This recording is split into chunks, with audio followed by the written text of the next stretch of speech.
நமச்சிவாய வாழ்க.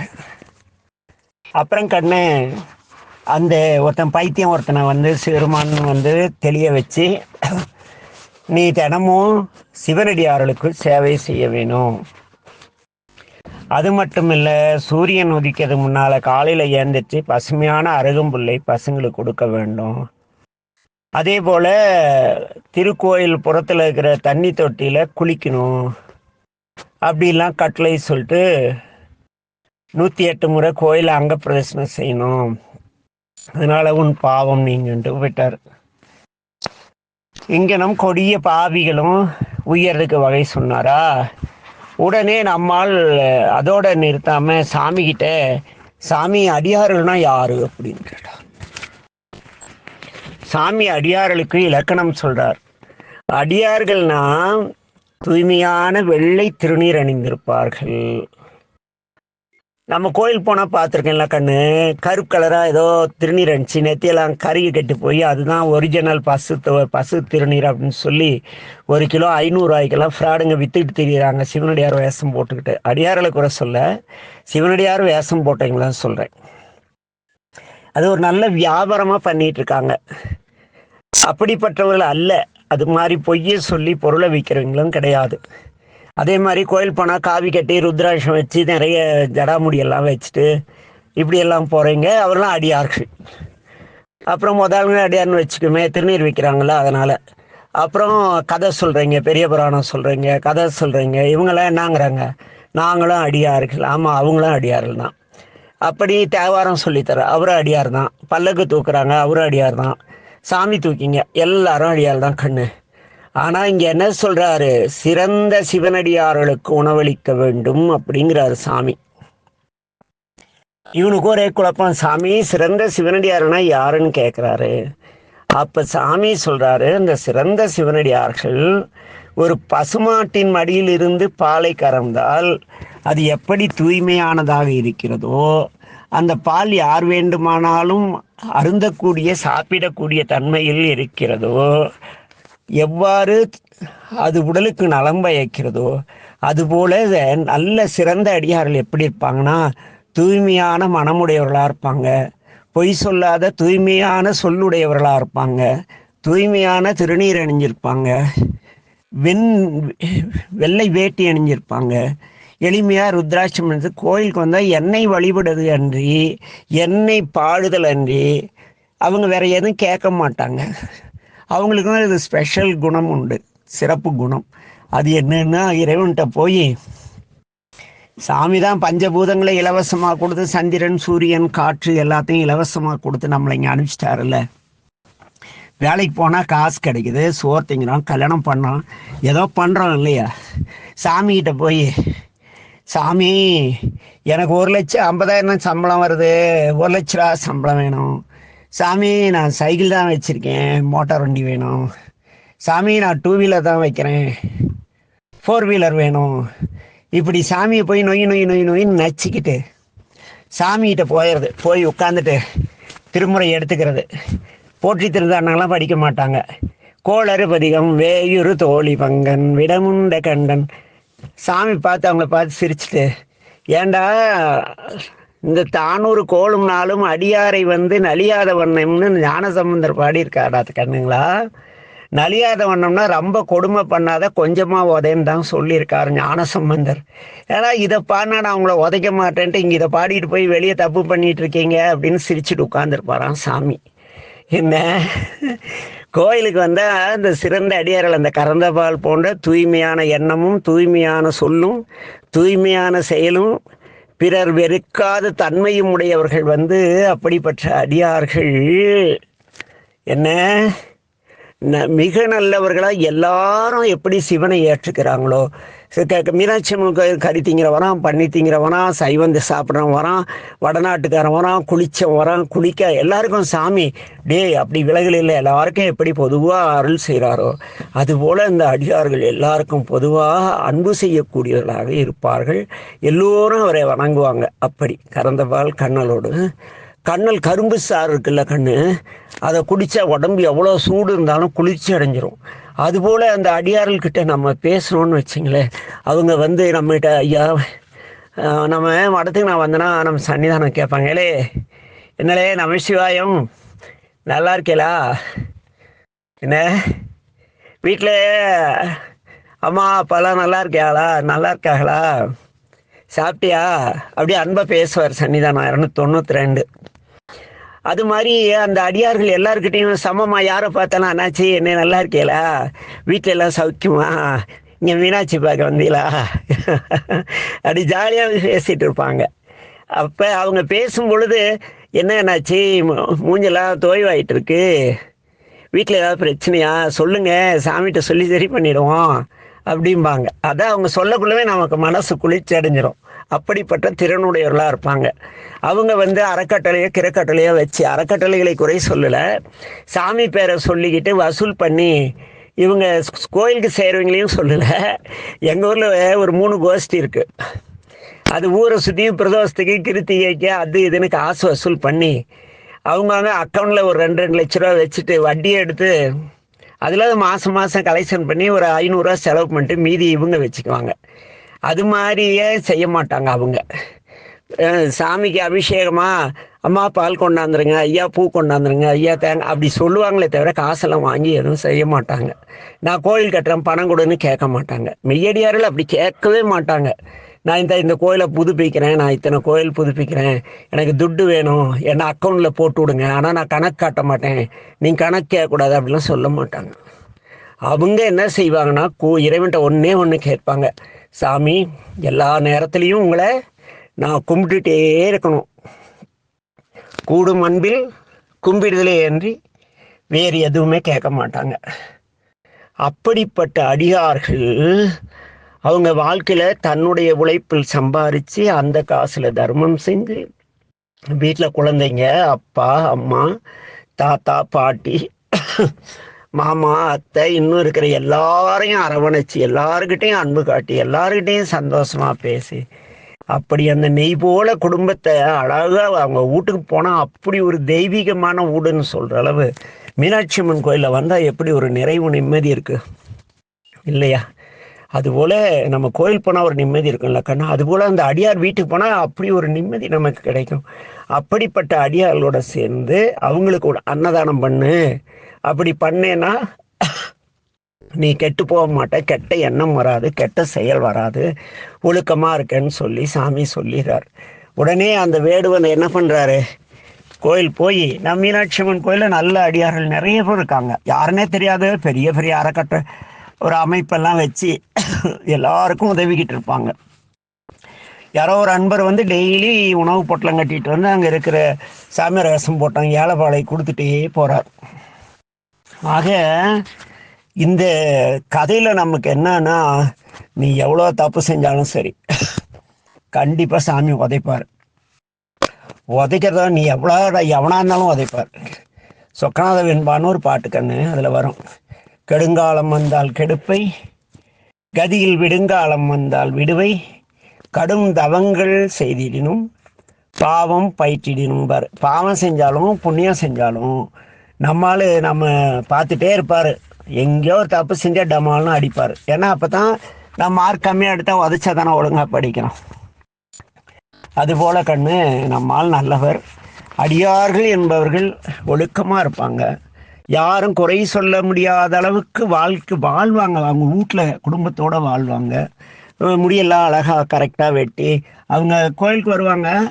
அந்த இதில் தூத்துக்குடியில் பார்த்தாங்கன்னு காலையில் 4:30 மணிக்கு ஒரு குரூப் வரும், கோயிலெல்லாம் கழுவுவாங்க. அப்புறம் ஒரு குரூப் வரும், அவங்க எல்லாம் கோலம் போடுவாங்க. அப்புறம் போயிட்டே இருப்பாங்க. யாரும் நான் தான் கூட்டினேன் நான் தான் அப்படியெல்லாம் இல்லாத அமைதியாக சேவை செஞ்சுட்டு வீட்டுக்கு போயிட்டே இருப்பாங்க. சாமிகிட்ட கூட எதுவும் என்ன நல்லா இருக்கியாலா, பாகம்பிரியால் நல்லா இருக்கியாடி அப்படின்ட்டு போயிடுவாங்க. அப்படி இருக்கக்கூடிய அடியார்கள் எங்கிருந்தாலும் அவருடைய நட்பை பெற்றால் நாம் முயலாம் அப்படின்னு இந்த கதை சொல்லுது. இப்படி இருக்கிற காலகட்டத்தில் கண்ணு நம்ம குலோத்தன்கன் இருக்கார் இல்லையா, அவங்க நாட்டுக்கு மதுரைக்கு என்ன பண்ணுறாரு, மேல்நாட்டிலேருந்து ஒருத்தர் வரார்.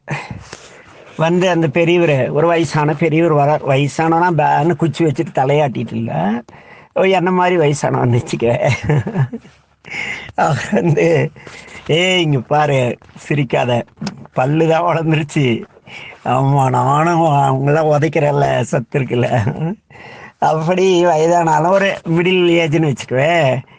நடுத்தர வயதுல ஒருத்தர் வராரு.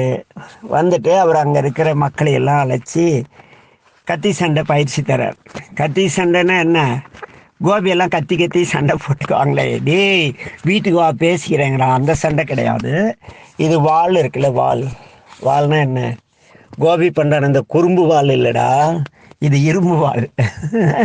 ஒரு கத்தி எடுத்துட்டு அதில் சண்டையெல்லாம் எப்படி போடுறது, எதிரிகளை எப்படி வெட்டுறது, நம்ம எப்படி தற்காத்துக்கிறது என்ற பயிற்சிகளை எல்லாம் அந்த வயதான ஒரு எபோ மிடில் கிளாஸ் ஐயா வந்து அந்த வகுப்பு நடத்திட்டு இருக்காங்க. கண்ணு அந்த ஆசிரியர்கிட்ட ஒரு மாணவன் இருந்தான். அவனுக்கு சித்தன் அப்படின்னு பேர். என்ன பேர்? சித்தன். அவன் என்ன பண்ணான், தன்னுடைய டேலண்ட்டில் ஈஸியாக எளிமையாக கத்தி சண்டையெல்லாம் பழகிட்டு நல்ல ஆசிரியரே பார்த்து, டே சித்தா நீ மிகப்பெரிய வாழ்வீரண்டா அப்படின்ட்டாங்க. உடனே அவன் என்ன செஞ்சான், அவர் அந்த ஆசிரியர்கிட்ட படிக்கிற மக்களை எல்லாம் கூப்பிட்டு, இங்கே பாருங்கள், அந்த ஆளுக்கு வயசாகி போச்சு, அவரோட எனக்கு நிறைய விதமான சண்டை தெரியும், வாங்க கற்றுத்தரேன் அப்படின்னு எல்லாரையும் அவங்கக்கிட்ட வர்ற அப்படி கூட்டி போயிட்டார், மனசை மாற்றி. அதோட விட்டு தொலைஞ்சிருந்தானா பரவாயில்ல. இவருக்கு சிறந்த சிவனடியார் நட்பெல்லாம் ஒன்றும் கிடையாது. பேர் தான் சித்தனே தவிர ஒரு பித்தன், பணப்பித்தன், அப்புறம் அப்படி ஒரு பித்தன் வச்சுக்குவேன். அவன் என்ன பண்ணான், ஆசிரியர் இருந்தார்ல, வயதான ஆசிரியர், அவருக்கு ஒரு மனைவி இருந்தாங்க. கண்ணு அந்த அம்மாவை பார்த்து, நீ என்ன கல்யாணம் பண்ணிக்க, அந்த வயசான ஆள் கூட உனக்கு என்ன வேலை, என்ன கல்யாணம் பண்ணிக்க அப்படின்னு சொல்லி அந்த அம்மாவை டார்ச்சர் பண்ணுறான் தங்கம். ஆனால் அந்த அம்மா வந்து ரொம்ப ஒழுக்கமானவங்க. அவங்க இந்த சித்தன் இப்படி செஞ்சிட்டானேன்னு கணவன்கிட்ட போய் சொல்ல முடியாது. சொன்னாக்க கணவன் கூட சண்டை போட்டால் கணவனை அவன் ஏதாவது பண்ணிடுவான்ல அப்படின்ட்டு என்ன பண்ணுதுன்னு நினச்சிட்டு நேராக கோயில் போனாங்க. சோமசுந்தரர்கிட்ட போய், நம்ம சொக்கனார்கிட்ட, சாமி நீங்கள் எவ்வளோ பேருக்கு அருள் செஞ்சுருக்கீங்க சாமி, எங்கள் வீட்டுக்கார் வயசானவர் தான், இருந்தாலும் அவர் என் கணவர், அவர் கூட நான் நிம்மதியாக குடும்பம் நடத்திட்டுருக்கேன். இங்கே சித்தன்னு ஒருத்தன் இருக்கான், அவன் என்னை தப்பு தப்பாக பார்க்குறான், என்னை கல்யாணம் பண்ணி சொல்லி டார்ச்சர் பண்ணுறான், தொந்தரவு பண்ணுறான். ஏன்னா தொந்தரவுன்னா நான் பிள்ளைகளுக்கு தெரியாது கண்ணு, அதனால தான் டார்ச்சர் அப்படின்னு தப்பாக எடுத்துக்காதீங்க. அப்புறம் என்ன ஆயிடுச்சு, போய் சாமிகிட்ட சொன்னாரா, நம்மால் தான் எப்போ யாராவது வந்து கேட்பாங்க உதவி செய்யலான்னு ஆமாம், அந்த சிறந்த அடியார்கள் எப்படின்னா அவர்கிட்ட யார் எந்த உதவி கேட்டாலும் செய்வாங்க, அன்பினால் செய்வாங்க, காசு வாங்கி செய்ய மாட்டாங்க. அதுபோல் இந்த அடியார்களே வந்து யார் எந்த கஷ்டம்னாலும் ஓடோடி போய் உதவி செய்கிறாங்கன்னா, இந்த அடியாருக்கு தலைவனாகிய நம்முடைய சொக்கனார் சும்மா இருப்பாரா? உடனே அந்த வாத்தியார் வந்தார், மேல்நாட்டிலேருந்து வந்தார். இல்லை கண்ணு, மேல்நாடுனா வெள்ளக்கார நாட்டில் இருந்து இல்லை, நம்ம ஊருக்கு மேற்கே இருக்கிற நாடு, புரியுதா? அந்த ஆசிரியர் இருந்தார்ல, அவராட்டம் வயதான ஆசிரியராட்டம் வேஷம் போட்டுக்கிட்டு நேராக நம்ம வில்லன் இருக்கான்ல, சித்தன் அல்லது பித்தன், அந்த சித்தன் இருந்த இடத்துக்கு போகிறார். போய் அவர் வந்து அந்த சித்தனை பார்க்குறான். தம்பி சூப்பரியா, இவ்வளோ அப்படி உடம்பெல்லாம் அப்படி கட்டு மஸ்தா எவ்வளோ அழகாக வச்சிருக்க, காளை மாடு மாதிரி. டேய் உடனே தலையில் கொம்பு வச்சு காட்டாத, சித்தனுக்கு கொம்பெல்லாம் கிடையாது, ஆணவம் தான் இருந்தது. அவனை பார்த்து, கண்ணே தம்பி இங்கே வா, இளைஞன் ஆகிய நீயும் வயசான கிழவனான நானும் கத்தி சண்டை போடலாம், யார் ஜெயிக்கிறாங்கன்னு பார்க்கலாம் அப்படிங்கிறான். உடனே அவன் சும்மா இருப்பானா, யோ என்ன நீ பெருசாக பேசுகிற, கெல்ட்டு பைய, நீ வந்து என்ன சண்டை கூப்பிட்றியா அப்படிங்கிறான். சாமி விடலை. ஓ அப்படின்னா நீ தோத்துட்டு தான் நான் நினச்சிக்கலாமா அப்படிங்கிறான். உடனே இவங்க வார்த்தை நடந்துட்டுருக்குள்ள, உடனே நம்ம சிவபெருமான் ஆகிய தாத்தா என்னங்கிறாரு, நாளைக்கு மதுரைக்கு வெளியே நீ வா, நானும் அங்கே வரேன், சண்டை போடல வாடான்னாரு. இவன் ஊருக்குள்ளே சண்டை போட்டால் இவன் தோற்று போனால் எந்த எல்லா மாணவரும் அந்த கிழவங்கிட்ட ஓடிடுறாங்க பயத்தில். இவன் வெளியேன்னு கூப்பிட்டதும் நான் சண்டைக்கு வரேன் அப்படின்ட்டான். சாமி சும்மா இருப்பாரா? அந்த சித்தனுடைய மாணவர்கள் எல்லாரும் மூலம் என்ன பண்ணாங்க, நகர மக்கள் எல்லாருக்கும் நாளைக்கு இந்த வயதான வாத்தியாரும் குருவும் இளைஞனான சித்தனும் கத்தி சண்டை போட போகிறாங்க, எல்லாரும் இந்த இடத்துக்கு வந்துருங்கன்னு ஒரு இடத்த சொல்லிட்டாங்க கண்ணு. அவ்வளோதான். நம்ம ஊரில் எங்கேயாவது சண்டை நடந்தால், வீட்டுக்கு பக்கத்தில் சண்டை நடந்தால் எல்லாம் கூட்டம் கூட்டிகிட்டு வேடிக்கை பார்ப்பாங்கல்ல. கத்தி சண்டையே பெருசாக 2 ஸ்கில்டுங்க திறமையானவங்க போட்டால் கூட்டம் வராதுன்னு சரியான கூட்டம் வந்துருச்சு கண்ணு. சண்டை போடுறாங்க, காலையிலேருந்து சண்டை போடுறாங்க, சண்டை போட்டுகிட்டே இருக்காங்க. அப்படி ஒரு சண்டை. அப்புறம் சிவபெருமான் என்ன பண்ணாரு, அவங்கிட்ட, ஏய் சித்தா, உன் குரு மனைவிய நீ நினைக்கிற, அவளை பற்றி தப்பாக சொல்கிற, அவளை பற்றி தப்பாக பேசுகிற, அவளை தொட்ட கையை வெட்டுறம் பாரு, அவளை பார்த்த உன் கண்ணை காப்பாற்றி கண்ணை நோண்டுறம் பாருன்ட்டு சொல்லி கத்தி எடுத்து ஃபஸ்ட்டு அவன் கையை வெட்டினார். அப்புறம் கண்ணை நோண்டினார். அப்புறம் நெஞ்சில் ஒரே குத்தினார். குத்தி அவனை வெட்டி வீழ்த்திட்டு சாமி மறைஞ்சு போயிட்டார். அந்த கத்தி சண்டை பார்க்க வந்திருந்த மாணவர்கள்லாம் என்ன பண்ணாங்க, அந்த வாத்தியார், வயசான வாத்தியாருடைய மாணவர்கள்லாம் இருப்பாங்கல்ல கண்ணு, ஐயோ நம்ம சாரை காணமே, நம்ம ஆசிரியர் எங்கே போனார் அப்படின்ட்டு நேராக ஒரு வீட்டுக்கு போகிறாங்க. அங்கு அந்த பெரியவர் சிவனேன்னு உட்காந்துட்டு புத்தகம் படிச்சுட்டு இருக்கார், திருவிளையாட புராணம்னு வச்சுக்கவே. என்ன அவர் அட ஏப்பா, நான் எங்கே சண்டை போட்டேன், சித்தங்கிட்ட போய் நான் சண்டை போடுறதா, நான் எந்த சண்டை போட்டேன் அப்படின்ட்டார். ஏன்னா சான்றோர்கள் உண்மைதான் பேசுவாங்க. இப்படி சொன்னதும் அந்த மாணவர்கள்லாம் திகைத்து போனாங்க. அந்த பெரியவர் இறைவன்கிட்ட போய் சரணடைகிறாரு. சோமசுந்தரர் என்ன பண்ணாரு, ஒரு ஆசிரியனுக்கு எவன் துரோகம் செய்தாலும் அவனை தண்டிப்பேன் என்று கூறி அந்த ஆசிரியருக்கு காட்சி செய்து அவங்க அப்படியே சந்தோஷப்படுத்துறார். உடனே அரசன் என்ன பண்ணார், நம்ம அரசன் குலோத்துங்க பாண்டியன் அந்த வால் பயிற்சி ஆசிரியர் கூப்பிட்டு அவருக்கு அரசாங்க பதவியெல்லாம் கொடுத்து பணம்லாம் கொடுத்து சிறப்பாக அருள் செய்கிறார். இந்த கதையில் நடந்த உண்மை.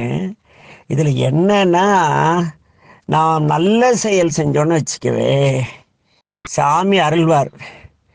ஆனால் அகங்காரம், தற்பெருமை, மண்டகணம் வந்துச்சுன்னு வச்சுக்கவே கொன்னே போடார், கண்ணன் ஒண்டிறாரு. சொல்லுவாங்கள்ல, ஏய் பொய் சொல்லாத, சாமி கண்ணன் ஒண்டிடுன்னு. அதெல்லாம் இந்த சித்தன் கண்ணை பிடுங்குன்னு வந்த கதை தான். அப்புறம் இப்படி இருந்ததா கண்ணு, குலோத்துங்க பாண்டியனுக்கு வயசாயிடுச்சு. வயசானதும் அவனுக்கு ஒரு பையன் இருந்தான் கண்ணு.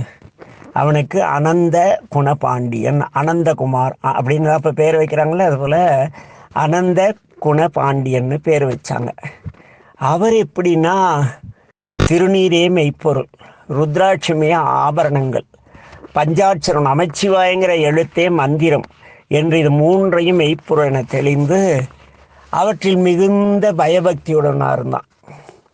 மன்னனை போல குடிமக்கள் எல்லாரும் என்ன பண்ணிட்டாங்க, இப்போ எப்படி கடவுள் இல்லைங்கிறவங்க மன்னனாக இருந்தால் கடவுள் இல்லைங்கிற ஆளுங்களாம் ஒரு கூட்டம் கூடி கடவுள் இல்லைன்னு சொல்லிட்டு திரிகிறாங்கல்ல, அதுபோல் இந்த மன்னன் சிவபக்தியில் சிறந்தவனாக இருந்தனால என்ன பண்ணிட்டாங்க, அந்த நாடு முழுக்க கண்ணு எல்லாரும் பயங்கர பக்தர்களாயிட்டாங்க, சிவபக்தர்களாயிட்டாங்க.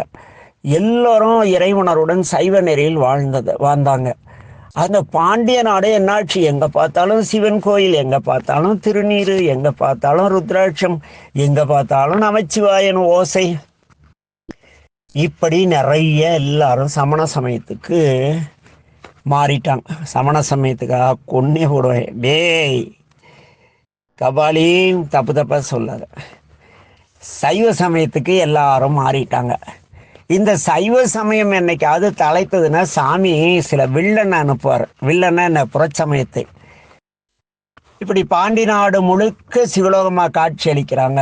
இதை பார்த்துட்டு 8000 சமணர்கள் இந்த பாண்டியனை கொல்ல சமணர்கள்லாம் சேர்ந்து யானை அனுப்புனாங்கல்ல, அதுபோல் இவங்க என்ன பண்ணாங்க, ஒரு பெரிய யாகம் செஞ்சு ஜி பூம் வா ஏய் ஊய் வா அப்படின்னாங்களா? சிரிக்காதீங்க. எனக்கு தெரிஞ்சு வந்துட்டேன். நான் சொல்லுவேன், சமணர்கள் ஜெய் மகாவீர் அப்படி ஏதோ சொன்னாங்கன்னு வச்சுக்குவேன். அப்போ அந்த யாகசாலையிலிருந்து ஒரு அரக்கன், அரக்கன்னா யார், கொடுவால் மீசை, கோர பல்லு, குண்டு குண்டா கை கால், அப்படி பெரிய அப்படி சரியான கெத்தா. சினிமாவெல்லாம் வில்லனுங்க அந்த காலத்து படத்தெல்லாம் பார்த்தீங்களா, பூதம் வரும்ல அது மாதிரி. மகாபாரதம் அந்த கிருஷ்ண கதையில் அந்த ஒரு பூதகி எல்லாம் வருவாங்கள்ல, கட்டக்கரையன்னு உயரமாக குண்டா கோரப்பல் வச்சுக்கிட்டு அப்படி. அந்த அரக்கன் என்ன பண்ணான், யாரவன், நான் என்ன செய்யணும் அப்படி கேட்டான். கேட்டதான் அவங்க சொன்னாங்க சமணர்கள், ஏ அசுரனே, நீ மதுரைக்கு போ, அங்கே பாண்டியனையும் அவன் மதுரையும் அழிச்சிட்டு வா அப்படின்னு சொல்லிட்டாங்க கண்ணு.